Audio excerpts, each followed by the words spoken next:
background, Mark is going to show us some slides from Craig's Instagram page. We see an instrument there in a couple of slides. We're hopeful that we can get Craig to play a little bit for us here. And so we understand that you're the singing eco-blogger. That's what we've been calling you at least. So welcome. Yeah, I seem to be doing that now. Thank you. Thank you very much. And as many of you know, we get a lot more people that watch this as a replay than we ever do live. So I talk about our audience broadly, but Mark is behind the glass helping out. And Craig, unless he's already told you, I'll be the first to say that Mark is a musician also and can be very humble. But Mark actually has played in some very major gigs over in Bangladesh. And would be considered, you know, if it wouldn't have been for the pandemic, maybe a little more mainstream. He's quite the drummer. So, and brilliant. Other instruments.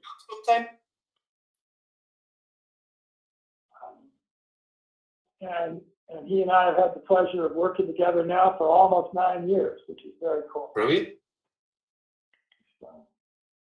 So Craig, let's start out and take us back in time and tell us a little bit about just your life history. My life history. Well, I'm 26. I'm originally from Glasgow, Scotland. I studied pretty much performing, acting, pretty much my whole life. And then when I was about 18, ex-girlfriend actually got me a ukulele as a joke.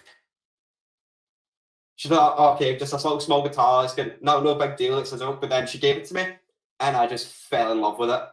I just completely fell in love with the instrument, just fell in love with it. And I started playing the ukulele on Instagram, started uploading some stuff on YouTube. And I was very lucky enough for a brief moment to actually make a living for it when I was about 19, when I was on my year out from university. And then when I was 21, I went to university, studied music. And I thought that would help me improve, become more qualified in my instrument and everything. But the only bit of advice that I can tell people is do not study what you love. Study something practical, but it's a complete passion killer.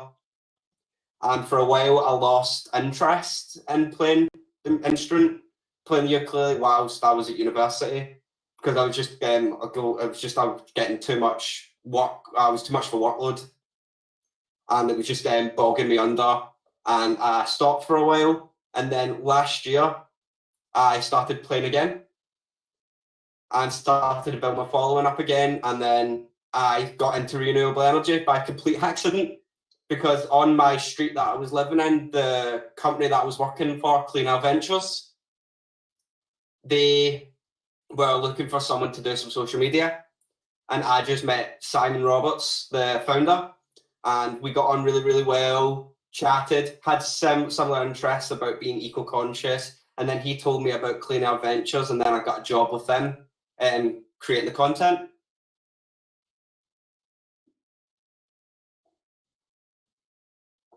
Cool.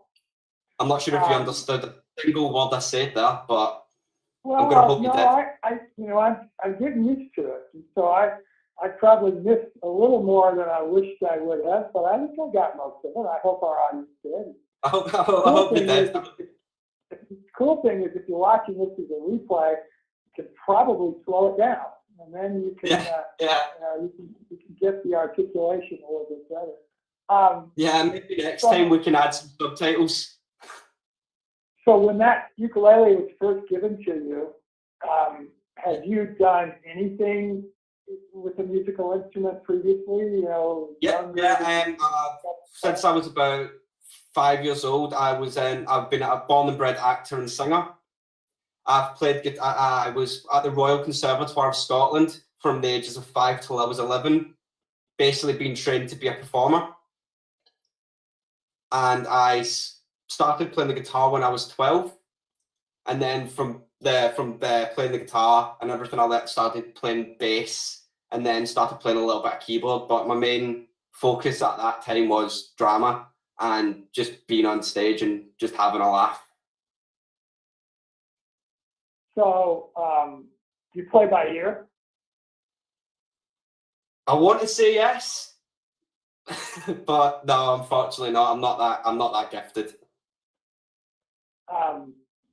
So the education you got over time through all that was really helpful because it taught you how to understand music better, probably, and keys and all those things. Yeah. I am blessed to have a wife who literally can pick up any instrument in about 30 seconds, can play by ear. And master it. Can just see the keyboard. It's just amazing. Mm-hmm. I met one other person. I mean, you didn't hear about a lot of people, but I met one other earlier who was a friend of my mother's. Who we would just go over to her house and start to hum some song, and she just began to play along. We just sing, and she again played completely by ear. So that was really cool. But I know that's really rare. How many people do you know that play by ear well? Not a lot, but a lot of people pretend that they do. And I don't know why people pretend that they could play something when they can't. And I don't know. It's an ego thing with us performers. It's all about the ego, apparently. So when you play now on the ukulele, is it acoustic ever, or are you plugged in? Yeah, I've got how many ukuleles do I have? I've got, I want to say 9. All of them are acoustic, but a couple of them are electroacoustic.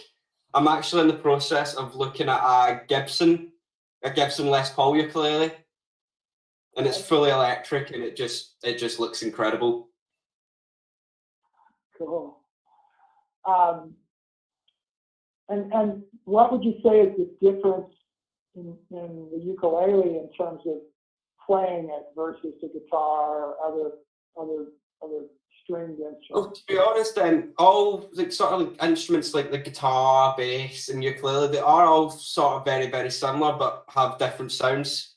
Really, obviously, because the ukulele's in completely different tuning, depending on what ukulele you're using. If you're using a soprano, tenor, or a concert ukulele, it's in the tuning of G, C, E, A. So that's completely different tunings to like the bass guitar, which is the first 4 strings of the electric guitar. So it's basically, if you want to learn how to play the ukulele, and if you don't have a ukulele, put your capo on the 5th fret of your guitar, and that's the same tuning as a ukulele. Okay. And I hope the audience like that fun fact. I think they get that. They probably get that. Mark, you get that, right? Well. Yeah. Thank you. Thanks for clarifying, Mark. I was just completely winging that there. So Mark, have you ever played ukulele? Oh, Mark, I can send you one over. As you heard, I've got about 9 of them. I can send you one over to Bangladesh if you like.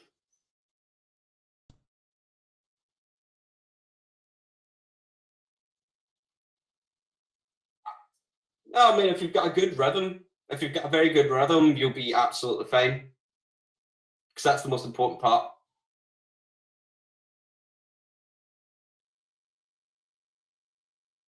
Yeah. Yeah, fair enough, yeah. So how much writing and composing have you done? Come again? How much writing or composing for things? Oh yeah, I used to. I'm more of a. I've been in bands and everything like since I was about 16 as well, and I was mainly the lyricist. Mainly because I was just sad and depressed and just wanted to write some sad songs, and I listened to a lot of My Chemical Romance at the time. So that's where the main inspiration came from.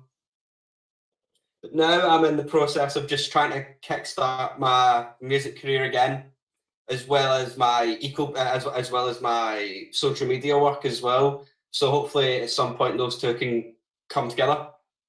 As long as I'm working in renewable energy and hopefully trying to make the world an eco-friendlier place at the same time. So I'm trying to kill 3 birds with 1 stone. So a good friend of mine and somebody who is an amazing participant and friend of the EAT community is Mark Shepard. Mark is a very gifted musician and singer and has written and will sing on occasion.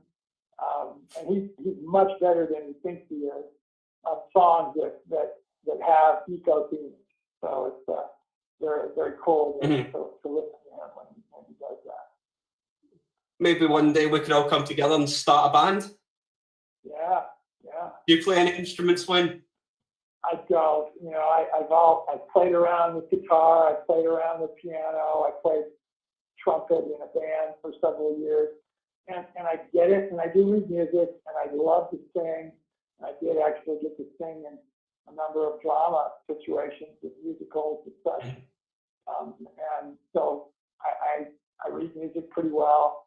What, interestingly, I never did get, and it's weird because I have really fairly strong and long fingers, dexterous fingers, but I couldn't ever get the fret feeling down. Yeah. You know, I didn't get the calluses as I needed.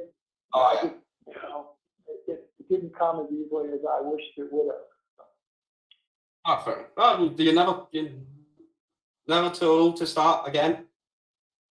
Yeah. Oh, yeah. And maybe you can watch my. I'll play around on my guitar every once in a while, and it's there, and I can pick it up, and probably, they say you don't lose a lot as you get older. And, I think that a lot of the guitarists of old that are still around can still play pretty well. So,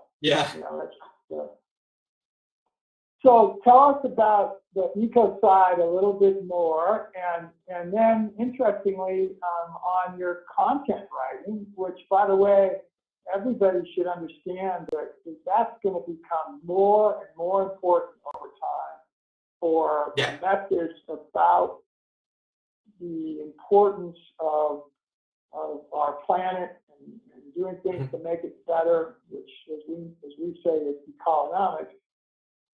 We've got to get the word out, and there are just going to be people that need to get that through social media, through content of one kind or another. So give us a little bit of that background. We'll talk a little bit about your music now. By the way, audience, please put questions in whenever you have them. We'll probably just stop once we see them and get them answered for you. So again, let's go back. Tell us now a little bit about the combination of your eco passion as well as your content writing.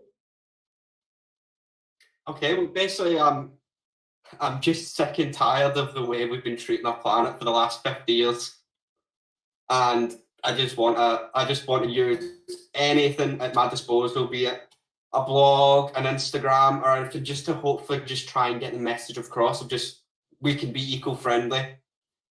We don't need to keep killing our planet for monetary gain, because over the last 50 years, since capitalism has been a big thing, we have effectively killed something like 70% of our rainforests in the last 50 years. And I'm just honestly, I think that most of my generation, Gen Z, we are all sick and tired of people, corporations killing our planet for monetary gain while the rest of us suffer. So if I can do anything, be it just write a little blog, make a video on it on Instagram or YouTube or whatever, or speak to people like yourself, I feel like I'm doing my bit, and I want to help others strive to do the same as what I'm doing. Awesome.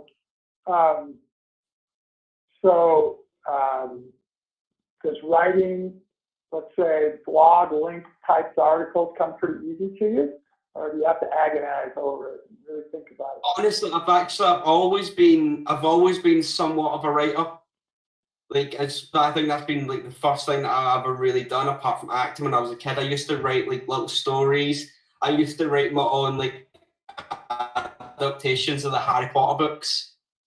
I used to do all that time when I was in school. I shouldn't be doing my work, but I was just sat there writing. So I love writing. I've always loved writing. I love writing stuff about that I'm passionate about.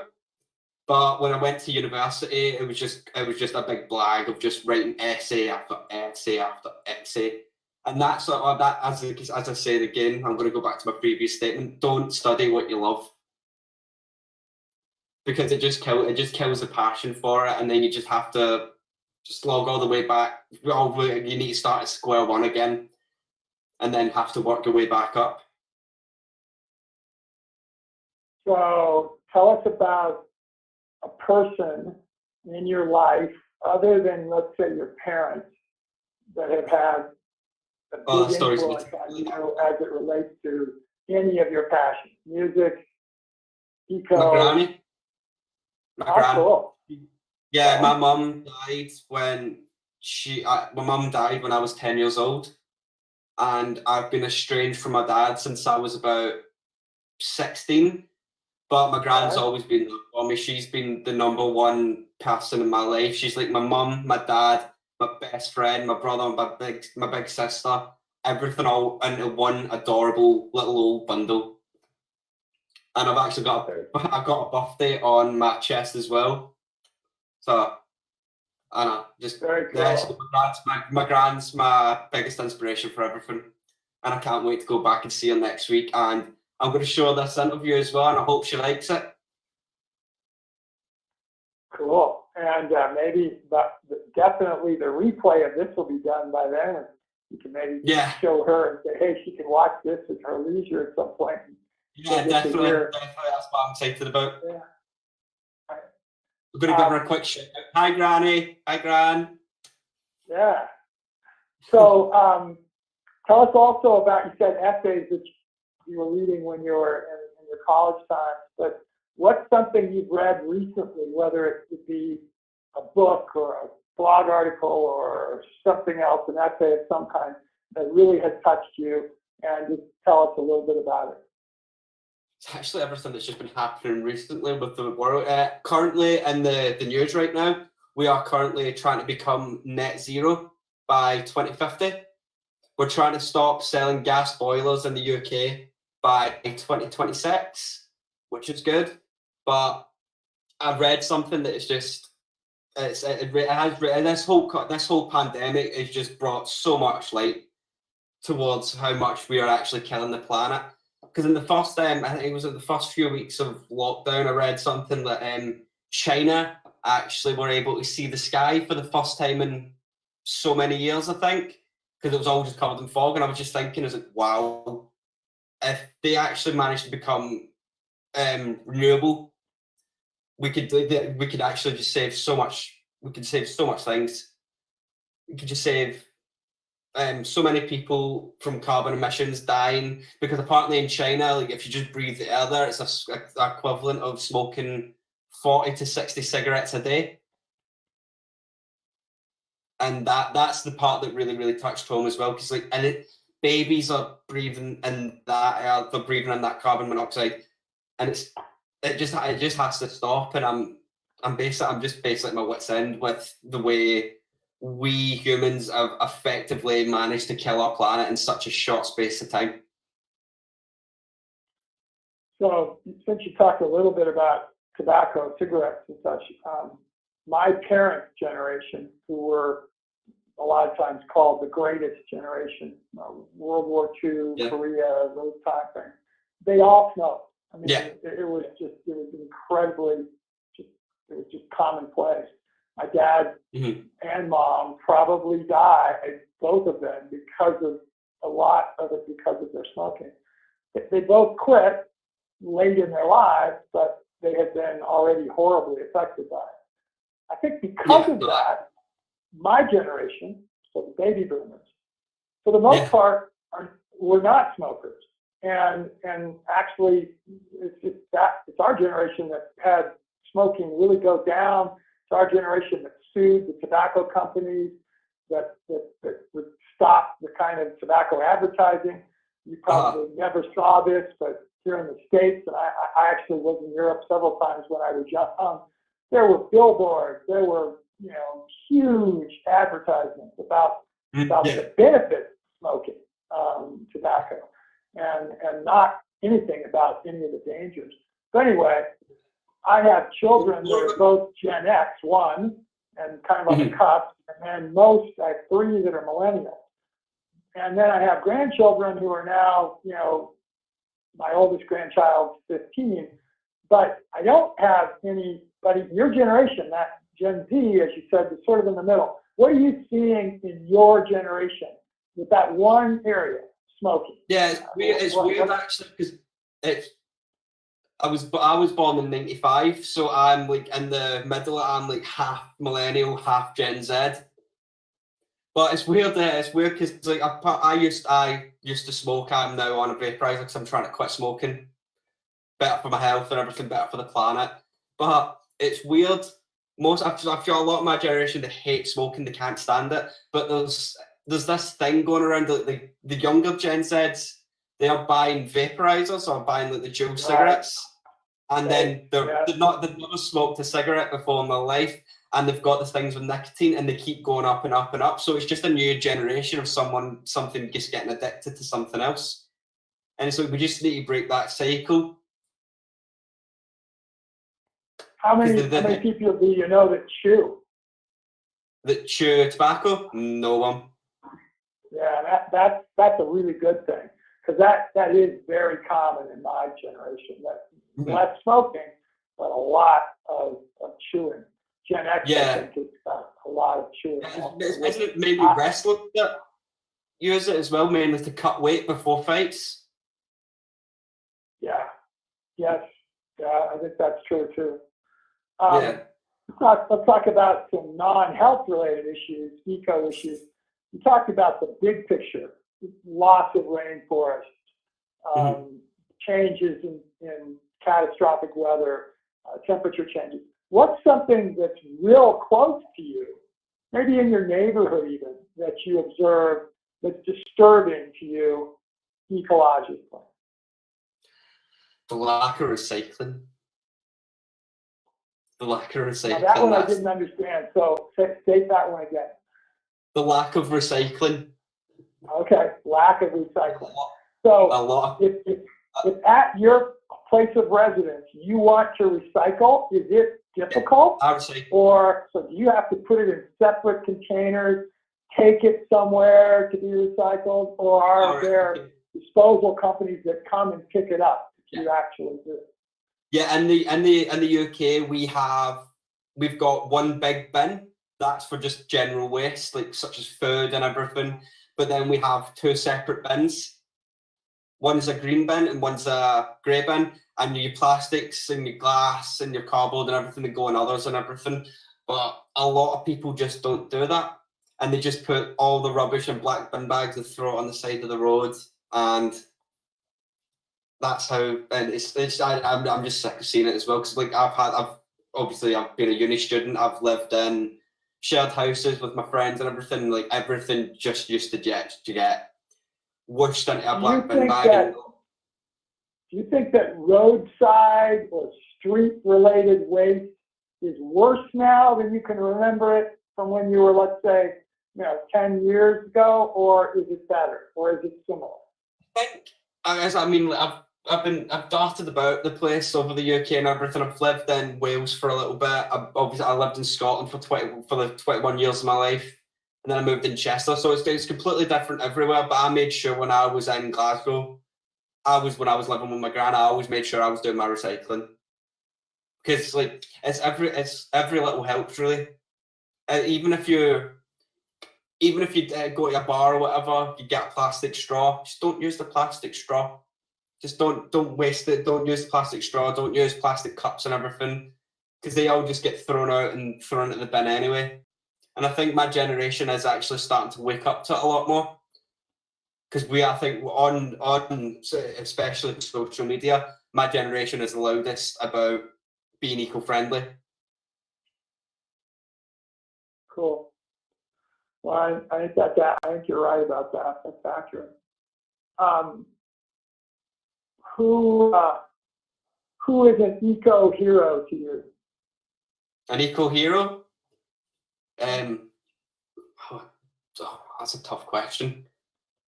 I'm not sure. Didn't really think about that, to be honest. I'm just going to say you. I'm just going to say you, Wayne. To be fair, Greta Thunberg, she's doing well, really. Yeah, Greta Thunberg. Yeah, she's cool. She's just shouting at everybody, and I love it. I just love it. She's just going out with these corporations and just shouting at them, just telling them that they're wrong and how they're killing the planet. And I just thought a fair play to her for what? How old is she now? About 17, 17 or 18, I think. And she's just doing so well. She is the leading voice of our generation in the tackle against climate change. Cool. And I think that's just an absolute phenomenal achievement at such a young age to achieve. Right. Very cool. As you put together your Instagram page, and you post, and we're seeing a bunch of them here. Yeah, they're all my designs. How do you find most of the very cool image / print that we see here? Do you do? This one I didn't do this one. I started in November 2020, so this was before my time. But I designed all the artwork myself. These ones that you're seeing on the screen now, this is just, I started, what did I start? If you could scroll up a little bit, Mark, if that's all right. Thank you. Yeah. And I started with the video, the Clean Art Ventures video, the one next to the light bulb. So we're about halfway into our hour here. And now I'm going to do the pitch. Play for us, if you would. I actually don't have my ukulele with me. I'm sorry. I've got a ukulele on my arm, if that helps. If that helps, well, can you acapella or even just give us in a talking sense, maybe a verse or so of something that you would like that's got an eco message that you would sing. Oh, okay. Yeah, well, if you want me to sing a cappella for a bit, I can. Yeah. Just get it. This song is called "Who's Got a Match" by Biffy Clyro, a Scottish band. I'll just sing a little part of it. Which of the witches do you belong? The one with the eye patch or the one that's highly strung? I know you can't trust anyone. How do you capture a photograph? Put it to sleep, pretend you're having a laugh. I know you thought you'd had the last. Hopefully I didn't kill you. You have a very nice tenor voice. Probably even second tenor, right? Yeah. I mean, if you were to first or second tenor, beautiful. So don't apologize for singing a cappella. You can do it. By the way, if you guys don't know it, singing a cappella is very intimidating. Yeah, it really is. So thanks for putting me on the spot, Wayne. Yeah. Well, next time we have you on, make sure you have a ukulele. I'll be. I want to have a whole band. Yeah. I want to perform in Colorado. I want to come over to the Rocky Mountains. Yeah, well, you do that. Yes, you come over here and you come into my studio with me, and we'll let you play here. Or we'll do something by Zoom, or do Mark being able to play the drums, you playing the ukulele. We'll find Mark Shepard come in and play his guitar or banjo. That's amazing. So let's say the next 5 years, what would you like to see yourself, if everything worked out the way you'd like, what would you want to be doing 5 years from now? I would like to be making more content. I'd love to be just creating content on social media. I'd like to get back into acting. I want to start. I want to see how my blog goes off as well, and if that ever takes off, I can employ some people to help me with that. How we can become more environmentally conscious, and I can use that to create content as well. I'd love to make films. I'd love to perform on stage. Basically, just float around and just hopefully make the world a better place. Do you have a stage star that is somebody you would like to emulate, that you like? To be honest, I love David Bowie. I love David Bowie. I love Elvis Costello. I listen to all sorts of music. Basically, I can go from listening to the Hannah Montana soundtrack to listening to Cannibal Corpse. I've got such an eclectic taste in music. I just love to play anything, really. Cool. Yeah, mainly when I was growing up, I was basically listening to like rock music. My favorite band of all time is Rush and Pink Floyd. Yeah. Yeah, I was brought up listening to them a lot of Led Zeppelin, Black Sabbath, AC/DC, Janis Joplin, Kate Bush. Listen to all that stuff, and I just love the fact that they managed to be on stage and get to do what they wanted to do for a living, and it was just always intriguing to me.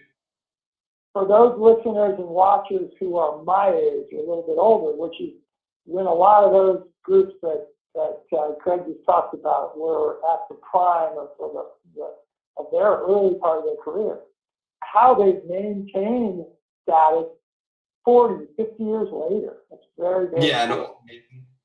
It's incredible. I actually met Elvis Costello in Chester. Oh, actually, yeah, we were. I was in an art gallery. I was looking at a portrait of Syd Barrett, the original singer of Pink Floyd. Yeah. And I was just sat next to me. This guy just came up to me and everything. He was wearing like a black leather jacket and everything. And I just looked at him at once. I just saw the glasses. And then I turned round and I was just like, "Oh my God, that's Elvis Costello." And I was so close to start singing "Pump It Up" to him or "Oliver's Army," and I don't think he would have appreciated that. Wow, you're brushed with greatness. Very cool. I like to ask what I'll call a little bit of a hard question. Yeah. Tell us about some event that has happened in your life, and you can be as specific as you want or as vague as you want, that when it happened, it seemed really, really negative, but now when you look back on it, it actually had a really positive outcome. We just seem to have lost our webcam to you for whatever reason. Yeah, honest. I think we're going to get really, really deep. Yeah, probably when my mum died pretty much in my arms when I was 10 years old. And I didn't really need to, I didn't understand the emotions that I was going through. At that time, I was undiagnosed ADHD, and then I was getting, I had depression and anxiety. But I think it was at that moment where I think my life could have went either way. Like at 10 years old, I think my life could have either went, I could have kept on the path that I'm on now and trying to do some good, or I could have just been a complete waster. I could have just been drinking every day, doing drugs, not doing anything with my life, just bumming about and just being a nuisance to society. Or I ended up dead at some point. So I'm glad I'm still around, and hopefully people that are watching now can hopefully take some experience from my story and channel it into something good.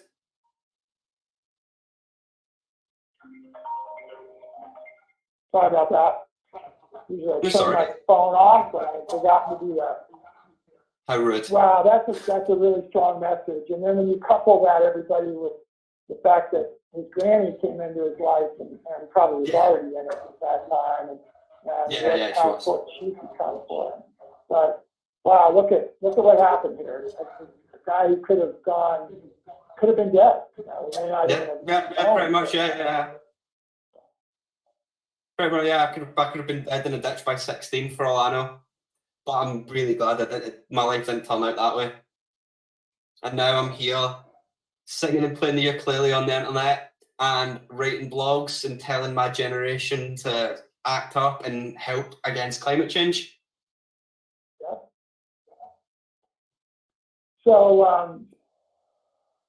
on the recycling, going back to recycling. Do people do trash pickup campaigns, or do nonprofits or NGO type groups organize or walk along? I'm honestly not sure. So on, because they do here. It's just like once. Yeah, it's literally just once a week they come and pick up the recycling, the rubbish, just like anywhere else in the world, really. I just like to make sure that I've got my recycling done and I'm not disposing anything that can be recycled, and it just goes to like a waste site. I'm just being very more eco-conscious about that as well. I'm more conscious about like the water that I use as well. Like it's just like little simple things that you can literally do, and it makes a big impact. It's like if you're brushing your teeth, just turn the water off while you're brushing your teeth. Have a cold shower once in a while. That reduces the gas that you use in your boilers or whatever, especially in the UK. Just have a cold shower in the morning, wakes you up. It's good for you, better for you, rather than having to waste so much money. And yeah, just don't buy plastic. My main thing. I hate plastic. I hate it. And create less waste. In Western culture, the affluent West, we waste 40% of the food that we get. It's ridiculous. Yeah, we do. Yeah, absolutely. Yeah, and I can imagine in America, it's a lot. In America, I can imagine. Yeah, it's just disgusting. How much food waste there is. Yeah, it really is, and especially when there's millions and millions of children starving. In our own countries as well, might I add, we are top 5 richest countries in the world, and we've got so many children in poverty here. Where there's so many children in poverty, the government isn't acting up and everything, and it's just disgusting, and it just keeps going on the same spiral. The rich get richer and the poor get poorer, and the world is going to get destroyed. But for people like us, that's where we like to come in and actually share our stories, share what we do, try and help the planet, and everybody wins. We all make a bit of money. Saving the planet, it's a win-win. So if you go out and walk away from your house, blocks, several blocks and so on, would you see would there be homeless around in the United States? If you're in any city, you don't walk more than several blocks without there being homeless. Oh yeah, no, yeah. There's in Chester. I'm in a little village called Hanbridge at the minute. It's literally a minute's walk from the city centre. You go on that walk, and literally in the town centre, everywhere. Literally, it's just literally filled with homeless people, and it's horrible because it's not their fault. It's genuinely not their fault, and they just get treated like scum just because they're potentially drug addicts, but we don't know their stories. They could have been multi-millionaires for all we know, and they had a bad year, and they lost everything. Now they're on the streets, and they just get the homeless people in the UK. They just get treated so badly. They really, really do, and it's especially when there are children. It's really sad when there's homeless. Yeah, no, it really, really is. Yeah, because I think I've seen a couple of. There's been like in Glasgow when I was a kid, there was like loads of like homeless children, but it was a part of like a scheme or whatever. Like the kids would go up to like unsuspecting adults and everything and try to take money from them, and there was like a whole trafficking scheme that managed to get shut down, thankfully. But for years that continued. They were using that homelessness to their advantage, and it was these poor innocent people that they were completely down on their luck. They had nowhere to go. They had nothing to do, and they just ended up in the wrong crowd. And that's how it usually starts. And it's a shame, really. and Americans won't understand this, and maybe this is an old school word, but can't you avoid being homeless in the UK a little easier, let's say, than in the States because of what's called the dole? Isn't there an amount of money that everyone would get that would reduce maybe, or isn't to some extent it a choice to be No, honest? it's not a choice. I can actually tell you from a previous example. It's when I moved down to, when I moved from Glasgow to Chester, I was living in North Wales with a girlfriend at the time, just for like a couple of months before I moved into my own flat and started university. Her mum she just didn't like people being in the house or whatever. So when I moved down, we were just told to, like, oh, after a while, go. You need to go. So we went to the local council just to see, oh, can you set us up with temporary accommodation? I could pay for a hotel. Exactly, that money wasn't really an issue. So I could pay for a hotel for a couple of nights before I get my flat and everything. It's absolutely no problem. Then the council said, oh yeah, you can't get hotels because for some reason, like, they were booked or whatever. And we were just like, oh, what are we going to do? And she just said, oh, well, you're going to have to be homeless then until you move. Wow. And it was like a proper show. I just turned 21, so I was young. I just, to hear that, I was like, I've got money. I can afford to pay for a hotel room for a couple of nights, or absolutely no problem. But you're letting me be homeless because you don't want to do your job.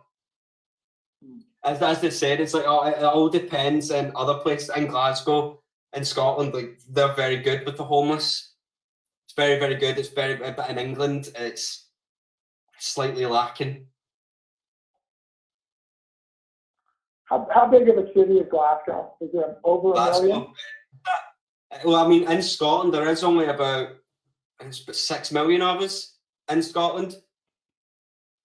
But yeah, Glasgow is the biggest city, but Edinburgh's the capital, I believe.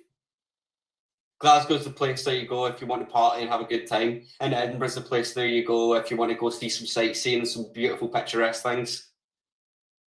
But yeah, I'm looking forward to going back to Glasgow as well. Get to see my gran. Get to show this. I was able to spend several weeks and several different trips in Inverness, which is Inverness, Inverness. It's beautiful, isn't it? Very beautiful. It's gorgeous. Yeah, Scotland is a beautiful country.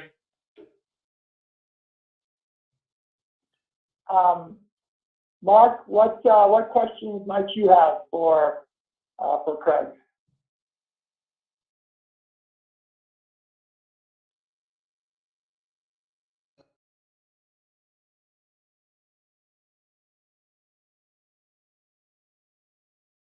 Mainly through working with Clean Air Ventures, actually.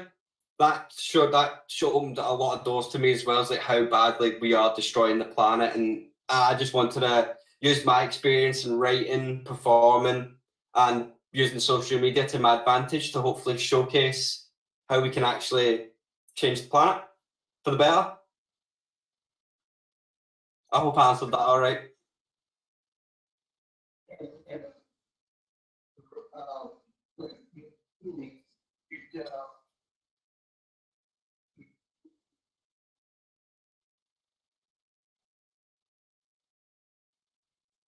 Mm-hmm.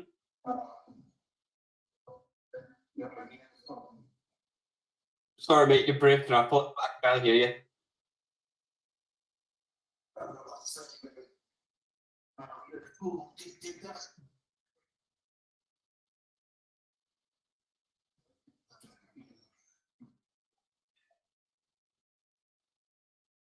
To be honest, I didn't feel like I got really any support at school and everything because I was like undiagnosed ADHD. I was just like one of those kids that was just told just to do their own thing, and I was okay. I'm just going to sing and act, and I started doing that. Then I went to uni.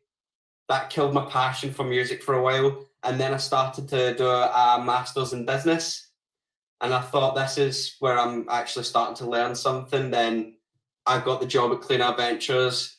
Those the master's degree and the working for Cleaner Ventures, they came in hand quite well, and it opened a lot of doors and showed me how we can actually help the planet and stop killing it, and use my skills to good use by writing about it, designing posts about it, or on my own personal page.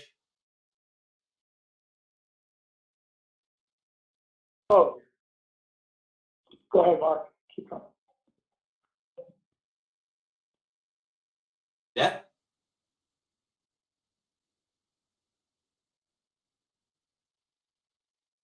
I think, to be fair, I think everything's all sort of related anyways. Like if you're writing, it's like if you're writing being creative, that's the same as like you're writing a blog, writing a book, or writing a song, but they're just obviously they're structured differently. Because obviously music, I tend to try to be a little bit more poetic in songwriting. And obviously if I'm writing about using my eco blog, for example, the eco diaries, I want to make sure everything that I will write about is completely accurate.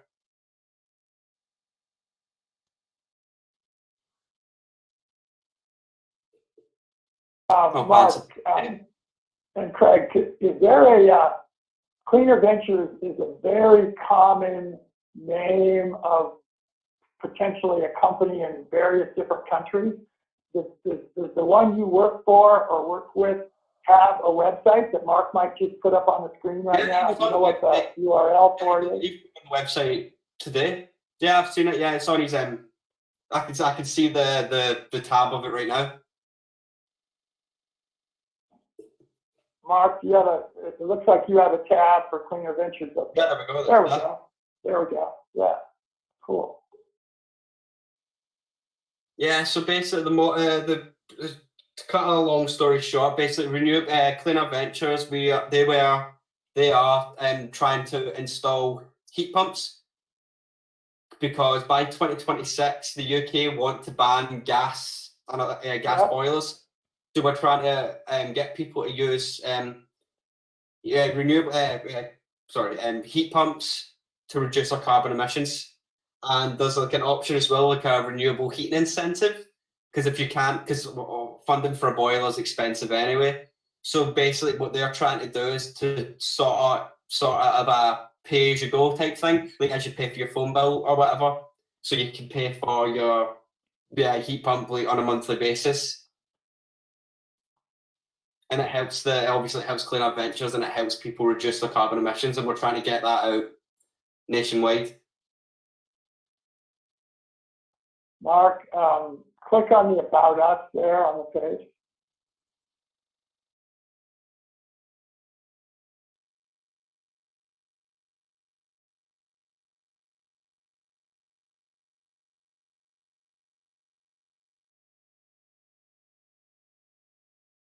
A little delayed on mine, hasn't come up yet.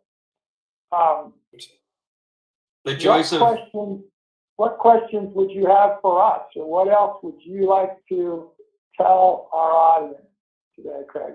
I would love to do an actual face-to-face interview with you at some point as well. Maybe we could sort out like, do you have like any like events or anything that you host on an annual basis? We do normally until the pandemic. Yeah, normally. Get them on a common I would love to come to America to actually do like an interview in person, or see how you guys actually operate in person as well. That'd be very interesting for me to see, and hopefully help me in my career. Well, we'd love to have you here. You would probably we'll bring you Clay. If you could see what I'm looking at right out the window, this is funny here, you'd say, "Oh my gosh, is that amazing?" So I'll probably move over there, to be honest. So here's the About Us page, everybody, about Clean Air Ventures, which is pretty cool. And heat pumps, that's my house is heated. It's a heat pump system.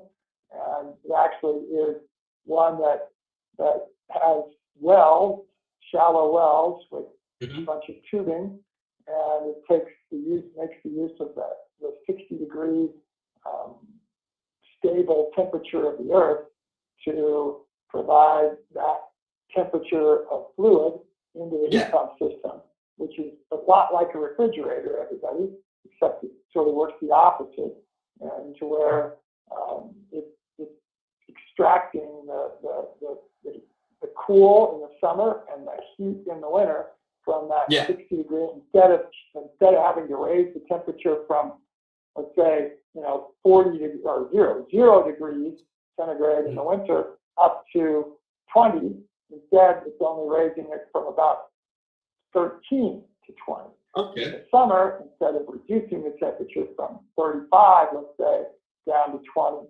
instead it's doing staying between, again, 13 and 20. So it's a very energy efficient. Yeah, that's great. Sounds it. I need to get one of them as well for my grand's house. I shouldn't say that actually, because they know ventures and stuff. Well, we would love to be able to help you have, fulfill your dream to come over here to the States at some point. We'll keep talking. Hopefully, yeah, definitely. As the pandemic as travel becomes more and more available, we figure those kinds of things out.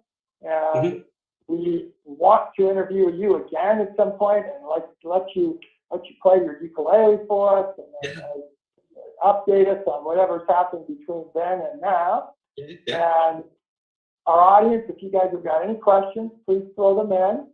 And if not, we'll probably get close to the end here. And like I said, let's try to help Craig out.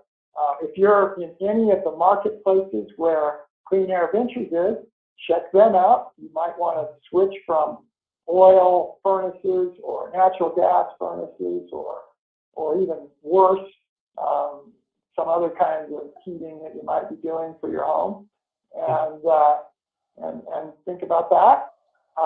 If you ever run into Craig, say hi for us. Say hi. And I want to say hi to Granny, who Craig's going to be with in the next few days, which is very cool, in Glasgow. Yeah. And I can't think of anything else. I'm not usually a guy that says a lot of words, but we're close to the top of the hour anyway. Mark, anything more from you?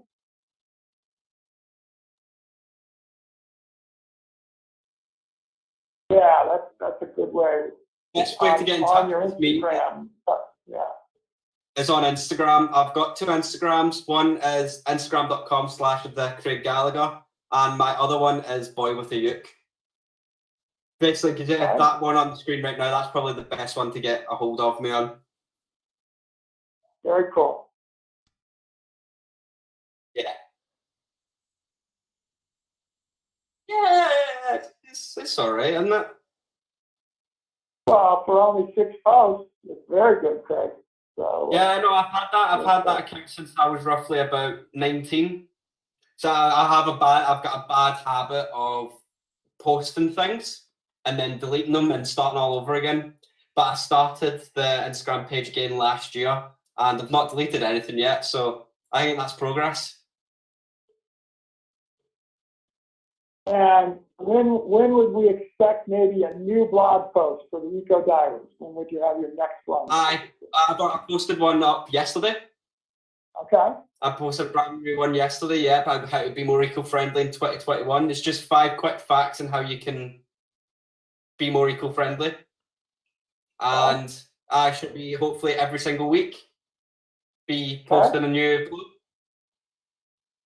So everybody should look back to the diary here on a weekly basis and see if there's any updates. And we're going to keep in touch with Craig and hopefully help him move towards one of his dreams, which is to come here to America. We're going to get him to play the ukulele for us at some point, and we're just going to love on each other and think about recycling better, everybody. Do it in your local community. And I'm going to pen my quote from Clean Air Ventures. It's your future, your planet, and it's definitely your choice. Very cool. Well, Mark, why don't you take us out, my friend? Thank you, Craig. Have a great rest of your day. Thank you.